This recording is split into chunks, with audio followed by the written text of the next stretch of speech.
البرټ آینسټاین، الکسندر فلیمنګ، نیلز بوهر او داسې نور ډیر دا ټول هغه ساینټیسټو چاته چې د خپل انوینشن په وجه باندې نوبل پرایز ملاو شوی و.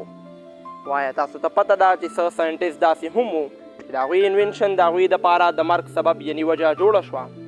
نننۍ ویډیو د داسې تکړه خو افسوسناک انجام والا ساینټیسټ باره کې ده هم چې داسې قاتل ایجادات یا څیزونه جوړ کړي وو چې د هغې د جوړونو نه پس هغه ساینټیسټ یا جوړونکي پاتې نه شو.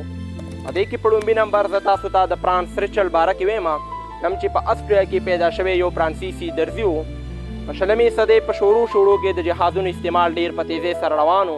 خو دې سره سره د جهازونو حادثات هم عام و او تقریبا هره ورځ به په اخبار کې د جهاز د راپرېوتو خبر چاپ کېده. ریچارډ د هوایي جهاز د ترقۍ نه ډېر زیات متاثره هم و خو هغه په دې سوچ کې و چې داسې پیراشوټ تیار کړی شي چې په هغې کې انسانان بچ کېږي د جهاز د حادثې نه پس. ریچارډ چونکې یو درزي و نو هغه د کپړو نه یو داسې پیراشوټ جوړ کړو چې هر چا اغوستی شو. د هغه خیال و چې څوک هم دا واغوندي او بیا د جهاز یا د اوچت عمارت نه راټوپ کوي نو هغه به ښه په اسانۍ سره ځمکې ته راځي.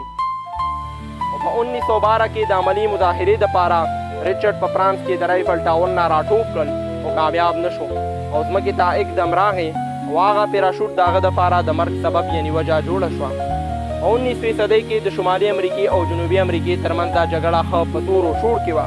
په دغه وخت کې یو ذهین انجینر فورټ هینلي د تاریخ د بدلولو خواب ولیدو یو داسې مشین جوړ کړی شي چې په اوبو کې دنده د دشمن جهاز تباه کړي یعنې ابدوز سب میرین. فورس خپل ټول ټایم او مال په یو ابدوز جوړولو خرج کړل. خو چې کله په 1885 کې ابدوز تیار شو نو خلکو ده ته وویل چې ته خپله ابدوز کې سفر مه کوه. هغه ورته جواب کې وویل که چېرې زه خپله یقین نه ساتمه نو خلک به څنګه یقین وکړي او بیا خپله سره د خپل ټیم ابدوز ته ورهتو او د دشمن د جهاز طرف ته روان شو. ابدوز واپس رانغی او څو ګنټې پس د سمندر لهرونو ظاهره کړه چې هورس هینلي او د هغه تخلیق د همیشه دپاره دفن کړی شو. هورس هینلي یو جنګ ګټل غوښتل خو ځان یې بیلو. تامس میډلي چې د خپل مشین شکار شوی و.